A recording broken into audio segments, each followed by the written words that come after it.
Welcome to the TALKESHI podcast, episode 65. I think I've caught up with the numbers. Last time, I think I forgot. Or a few times ago. Clearly, I don't know. And I think I've come around to making the sound better. Yeah, hi everyone. Such a boring intro. Hope you guys are good. You know, I am kind of in a good mood though, before I do the housekeeping, before I get into the topic. Because my hair, well, I kind of had to readjust it, but like, you know those days where your hair just kind of comes out exactly how you wanted? I kind of wanted like one of those like early 2000s kind of like things, but I guess it died. Kind of sad because it was literally perfect right as soon as I was about to shoot, and then I had to set up some stuff, but you guys get the idea. You know what, maybe I'll post something nice and be like, hey, this is kind of what I wanted. I'm also in a good mood because of a few things. I mean, first of all, fall is still in session, okay, and I have a rant about Christmas time and all that stuff. It'll be on the Instagrams, honestly, because we don't have time for that today. But I'm also in a good mood because of, I keep saying mood, because of work stuff. I'm like, I don't know, I'm kind of happy about something. And what else? Oh, okay, well, I guess this is where we get into housekeeping. Also, my makeup, I really like it. Still doing fall looks. Fall isn't over. Anyway, housekeeping. Let's get to that. If you were curious, spoiler alert, the project that I was working on was Fuega, which is a monthly podcast special that me and my friend Anamal, fellow creator Anamal, are going to be doing every month. I'm so happy with that project. I'm so excited for all the things that we're going to do on it. Obviously, this channel is now 2 podcasts, pretty much, because Fuega is going to be its own thing. And it's not just going to be us 2 talking, even though I love doing that. And having a co-host is awesome. And I'm so excited for it. Right? But it's not just going to be that every month. We're going to do like a lot of things. We're going to do like a lot of fun games. Just a lot of dynamics. Lots of like little thingies that you can like look forward to. We're going to have a lot of awesome guests on as well, hopefully. And it's going to be great. And I'm very excited for it.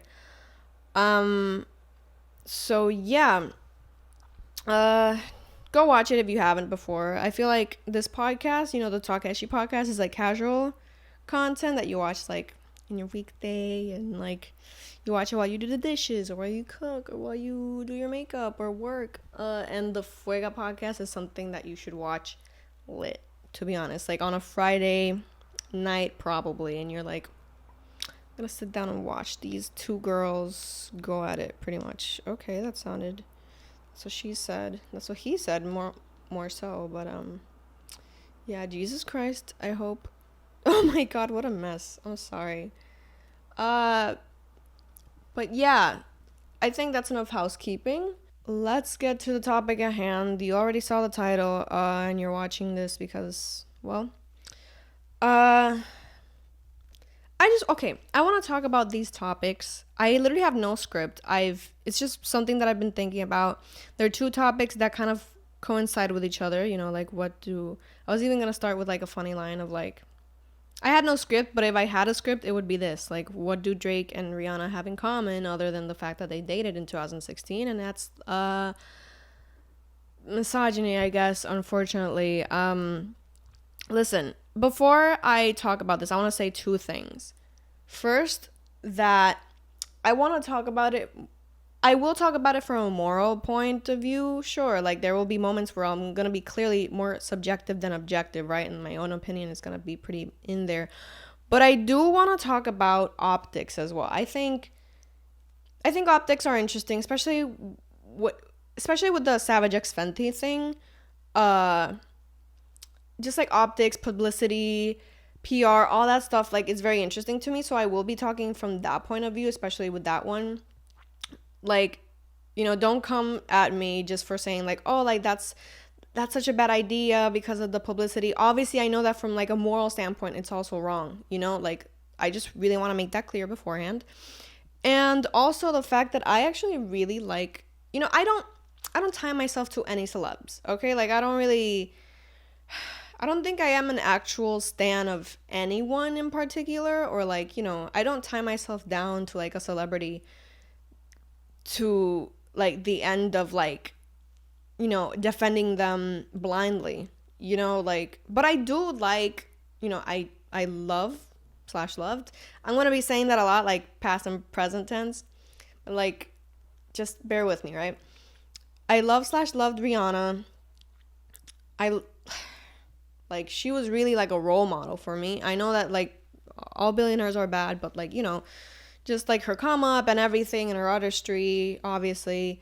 And even like, I didn't even like, she was not releasing music. I was fine with, I mean, I wasn't fine with it, but like, I really liked her as like, wow, like she's, doing all these amazing things and she's so empowering. And now it's like, she's done shady stuff in the past, but like this really hurts because you would think that everything that she was doing with I don't want to get into that.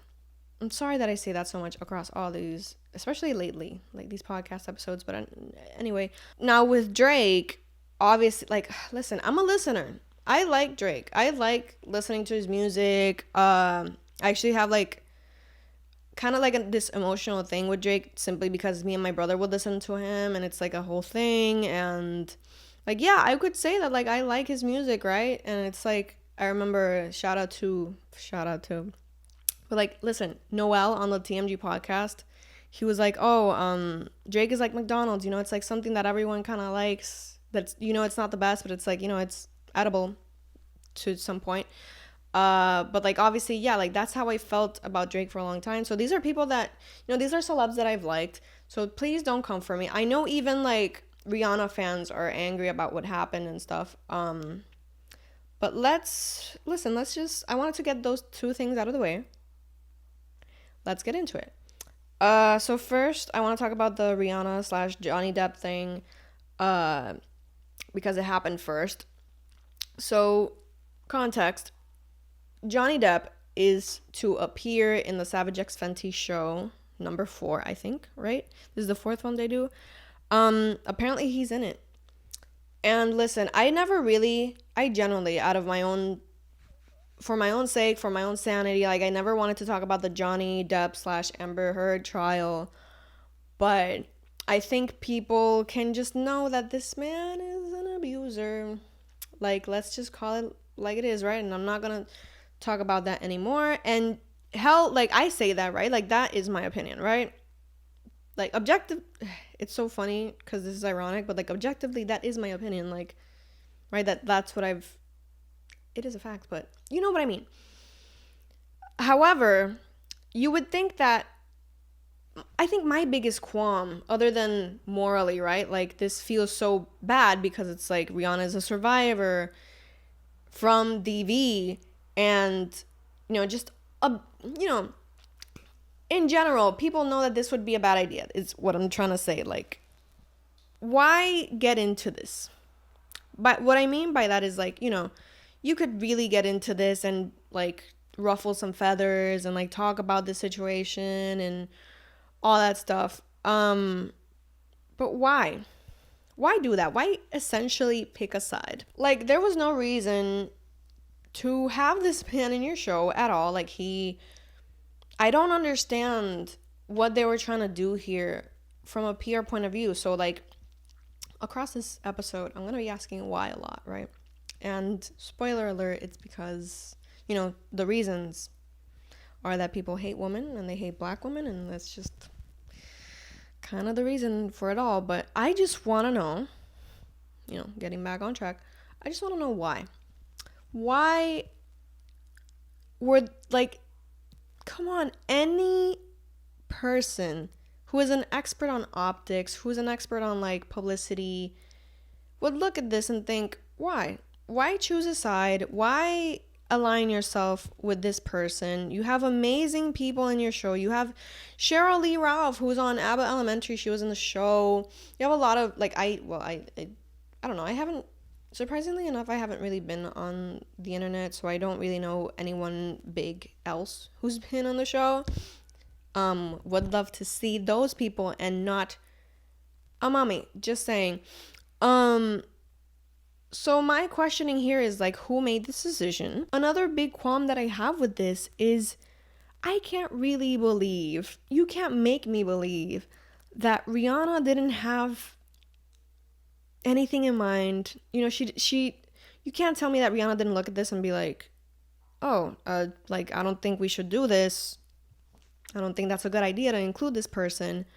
And you can't especially tell me that she doesn't have the power to just be like, nope, nope, this isn't happening. We're not doing this. Cut this idea.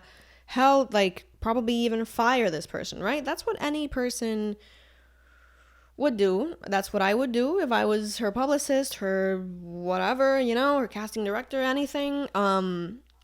So you gotta think that, like, you know, Rihanna's got all this power. What's up? What happened here? Like, I, like, every conclusion goes to Rihanna was very okay with this.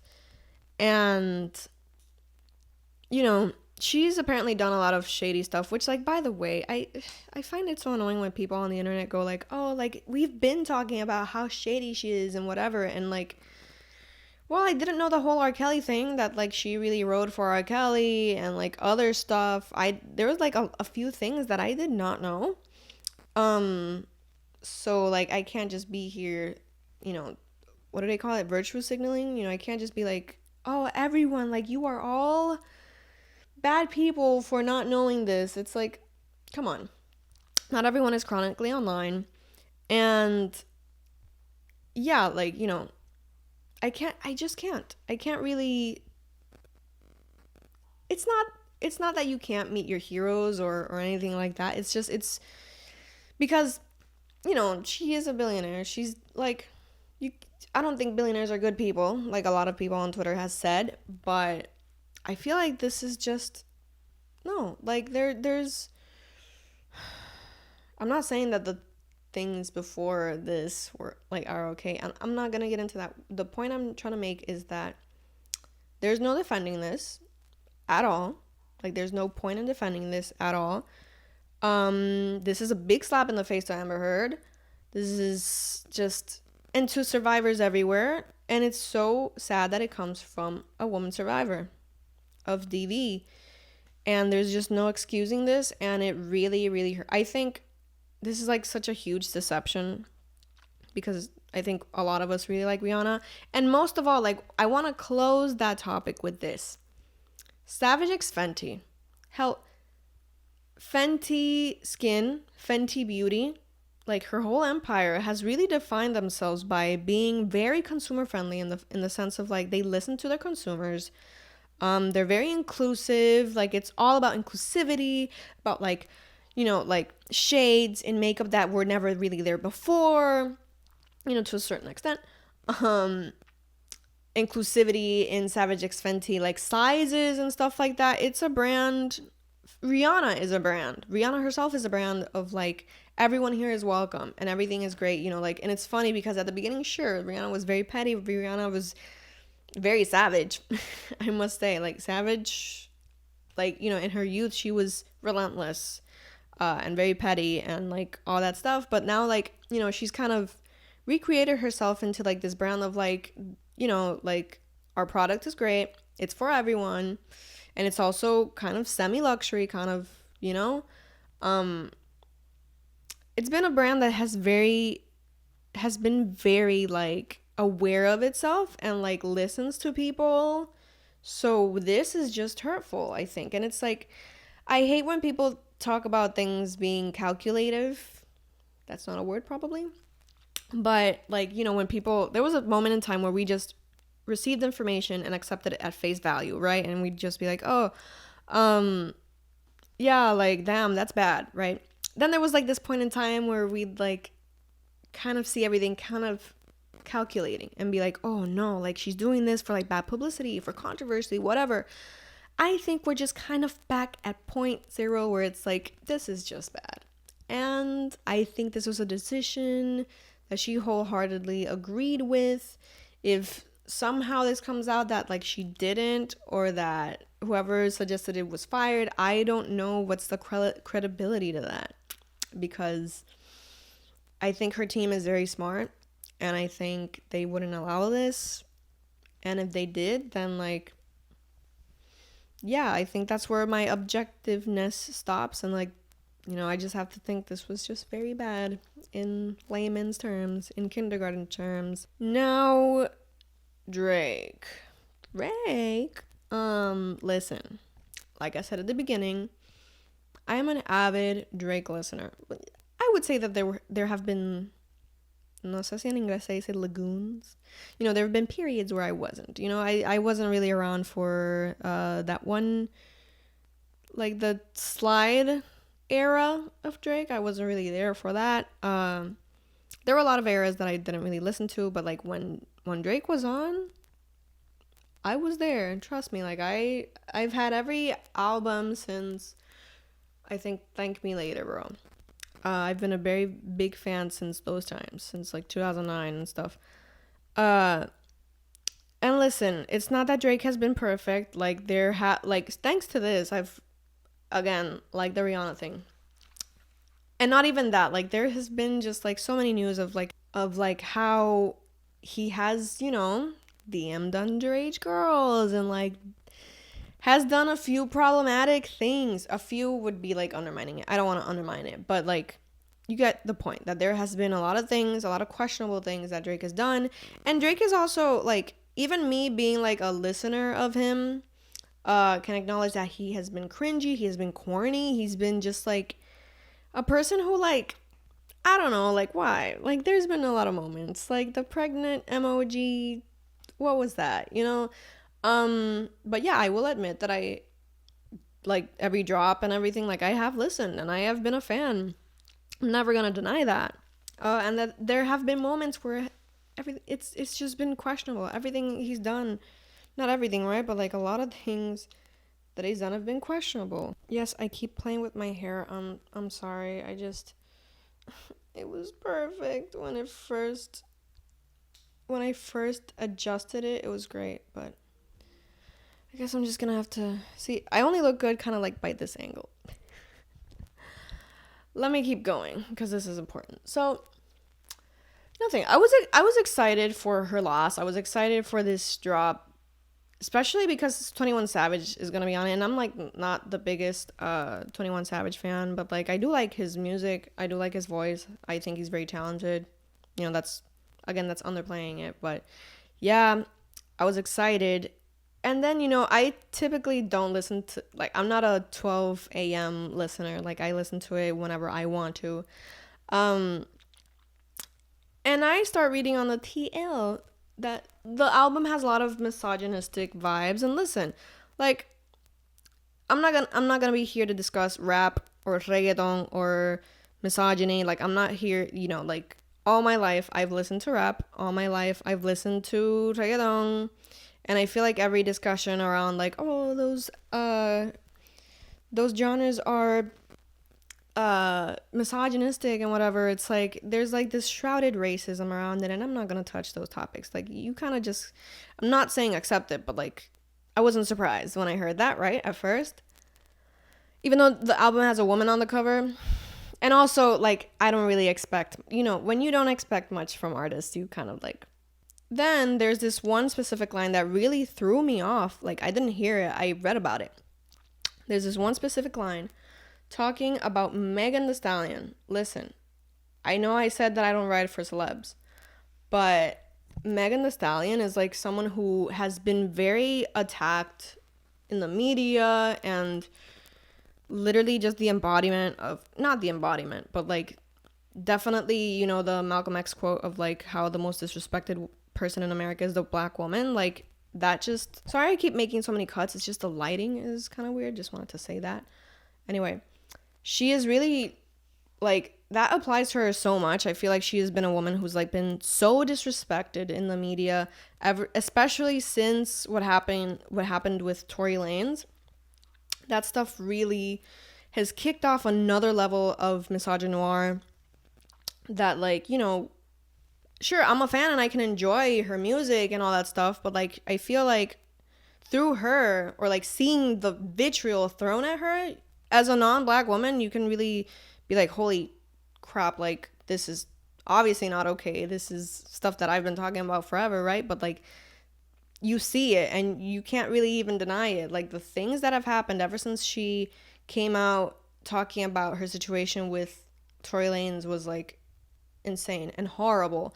And like just this erasure of her pain and her trauma was really bad. And like the way people downplay it, the way people have made punchlines about it, I haven't even given context. Listen, there was a line saying that, by Drake specifically, being like that she lied about being shot, but that she was still a stallion or something. There was no reason for that. And again, I did say that I was going to say why a lot. Why? Honestly, he seemed to be really cool with Meg, right? Like wasn't there like a picture that dropped recently where he was like really, I don't know, there was like no reason. He wasn't even involved in the incident. I don't get it. And really it just it threw me off from listening to the whole album. I genuinely hope it tanks, like as a Drake fan, low-key. Like I hope it tanks, and I hope like it's not obviously like it's gonna receive a lot of, he's gonna break records again, whatever. But the point is that it's just so like there was just no reason other than the fact that I don't know, he's also been a loser. Like I said at the beginning, like he's been a loser. He's like there was a tweet that was like he's wifeless. He's only texted like minors. He's like just a lot of disses, like I'm not even gonna get into it. Lots of things I wouldn't feel comfortable talking about. But like he's got a lot of, as we say in buen puertorriqueño, tela pa cortar, like there's a lot of stuff you can talk about Drake. It's funny because I've always said that Drake actually makes music for women. I kind of got it. It's funny because yeah, like I feel like there's no dude being like, damn. I mean, there are. Let's be real. There are a lot of male fans of Drake. There was something that actually resonated with this topic of like how straight men are very gay in the way of like just the way they act is very homoerotic sometimes. Like I feel like according to like the things that I've read about the album and the way that Drake talks about women on the album, it's just so clearly this is an album by a loser for losers. Like loser men, like I don't know. I don't know how else to describe it, but clearly he does it for the men. Like he's never, I don't know, this is just, it's not surprising, but I think how direct and deep and like how staggering the line is just really, yeah, I can't support it. I can't listen to it. Like it just makes me feel, it would make me feel really weird to listen to this album and enjoy it.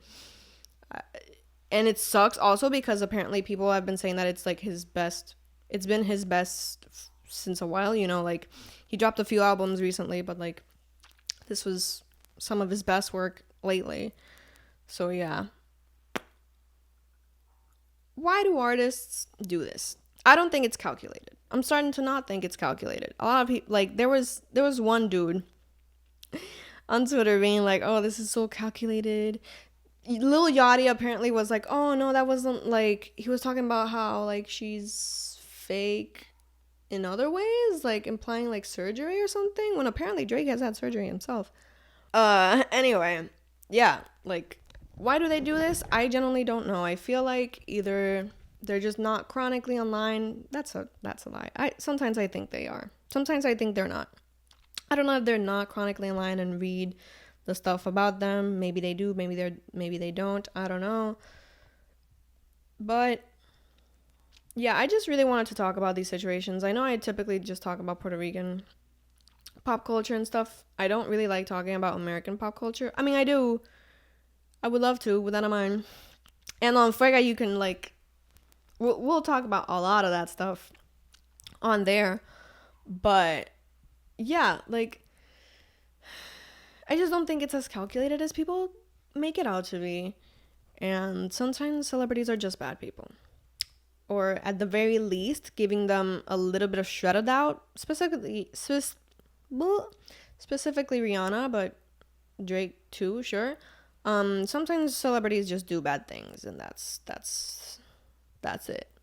There's no science to that. There's no reasoning, rhyme or reason. There's nothing. There's just evil sometimes. And that's the episode for this week. Literally, I'm so sorry for the inconsistency, but just know that there will be a Fuega episode at the end of every month. It's gonna be fun. It's gonna be great, and I'm very excited to do them. There will be podcasts whenever I say so, but thankfully it's been pretty consistent these last 6 months, haven't I? Other than the depression times that I get, that I don't post.